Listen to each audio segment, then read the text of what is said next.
No, but ultimately, so long as you have got a green light from the studio, they tend to, it's getting past that green light stage, and then they tend to leave you alone. And the green light is usually based on the screenplay and the budget. And if they're happy with the script and they're happy with the budget, then going away and solving those problems is something that they don't really get too involved in particularly. I think it's a question of what's possible and what's not possible. I mean, the area that interests me is there's what's clearly possible because it's been demonstrated by others. That's not interesting. Been done. Right. There's the clearly impossible, and you'd be mad to try it. And then there's a zone in between where what is impossible today might become possible in a year. Right. That's where I like to be. Right. Because that's where you're going to do something nobody's done before. Right.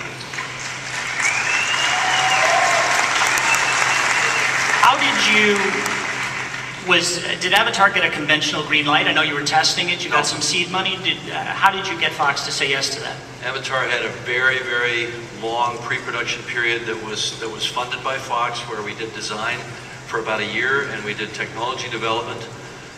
We actually created a budget for pre-production for the development phase, and it was a significant budget. It was $10 million. Right. Yeah. That's pretty wacky in and of itself. And they reserved the right to cancel the project at the end of that, and that was our agreement. And we got to the end of that period, and we had a piece of film that was, I want to say, 40 seconds long. And it looked more or less like what was shown here yesterday, not as good. I mean, we were still kind of in the uncanny valley.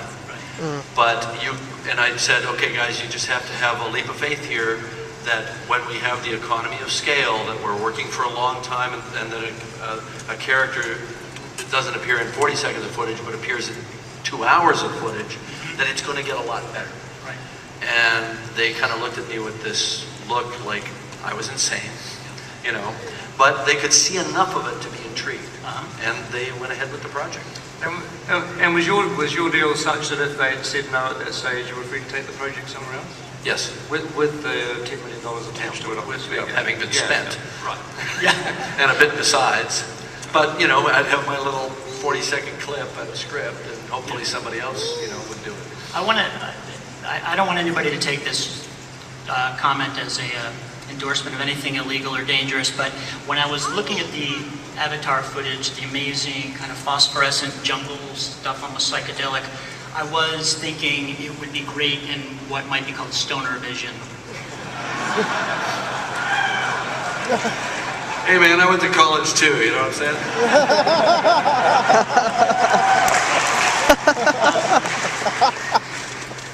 That's up to the audience. I understand. Hollywood, you guys have talked about creativity a lot. Hollywood is right now remaking absolutely everything. They're making movies out of every toy they ever played with. You guys are here at Comic-Con to talk about Avatar and District 9, which are thoroughly original movies. This is not a question. I wanted to say thank you.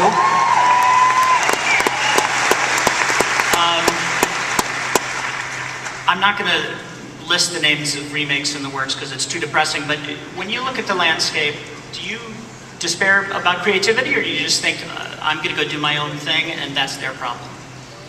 Well, I think that at the moment, obviously, it is a strange time because there's a certain sense of depression in the film industry, like a recession that the rest of the world's going through, and the film industry is in this weird state of, falling box office, or so the studios feel. DVDs are down, and internet piracy, and it's in a fragile state. And I think basically it feels like the entire film industry is playing a defensive game at the moment. There's no attack. There's no just go out and try to take risks anymore. It's everybody's being as defensive as they possibly can, which I think is leading to some movies being made that aren't as exciting as what they probably should have been. I mean, do you? Yeah, I think that's true, and history has in a way reinforced that picture, because there are some really big franchises that are like the Harry Potter films and so on, that continue to just be, are these cash machines, and the studios really feel that they have to play a conservative game, and it's as you said, because of the falling revenues, mostly in the DVD side, because box office, straight box office is okay right now, despite the economic downturn. It's basically flat or even up. But the problem is that that's not how movies get paid for. They get paid for by DVDs as well. And so DVDs are down a lot. So I think there's a possibility that we may be at a point right now in history where the really big films, the kind of films that you and I like to make, might almost be not possible in years to come, that people will have loved movies to death. And what you'll get is lesser films, lesser in terms of budget and scope. And it doesn't rule out a hit like Twilight, which obviously isn't a $200 million film to make, and that's going to be based on something, and it's going to exist at a mid-level. But the epic pictures may not be possible to make unless we get really smart about how to do CG a whole lot cheaper than we're doing it right now, and all that sort of thing, which I don't see happening. I got to meet Neil Blomkamp, who directed District 9 earlier today, and it's a fantastic movie for those of you who haven't seen it. And he said he was going to be here, and I asked him what questions he'd like to hear answered, and this is what he said. I want to know what's inside James Cameron's head. I hope he doesn't mean that literally. We already had one wacko on this stage. Weird personal stuff like what kind of car he drives and where he goes on vacation. I want to know if he thinks the younger generation is going to want a movie-going experience in 20 years. Kids today are playing really interactive video games that look incredible. The Facebook stuff is going to merge with the video games. Are they going to want what's essentially a passive experience in 20 years? And that was his question. So let's start with what kind of car do you drive? Where do you go on vacation? I drive a Toyota hybrid. Okay. I don't go on vacation. Very nice. I've read about them. Yes. Closest I come is a glossy magazine, thinking about it.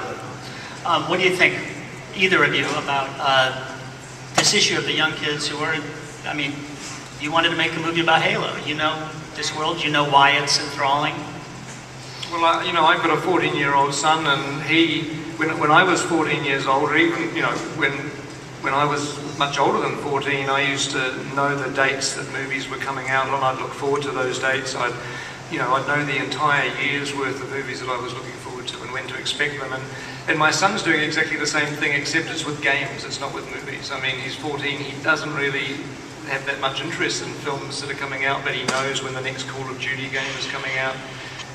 He's looking forward to the next Gears of War. I mean, certainly the entertainment options for young people are a lot broader now. And I think there's always going to be an audience for film, and I think at the moment everyone's a little bit depressed because the quality of films is like slumping down a little bit, so people are reading a bit too much into that. I think it's cyclic, and hopefully when we all, and we should all take responsibility, it's easy to blame the studios, but when filmmakers, when writers, directors, when we all can remember how to be original again and take risks, and hopefully the economics settle themselves out so there can be more risk-taking, films will surge back up again. But certainly it does feel a little depressed at the moment, and I think people maybe are reading a little bit too much into it. James, you've talked about how... Because there's always going to be the thing at the moment where film is infinitely superior to any other medium is emotion and story and character.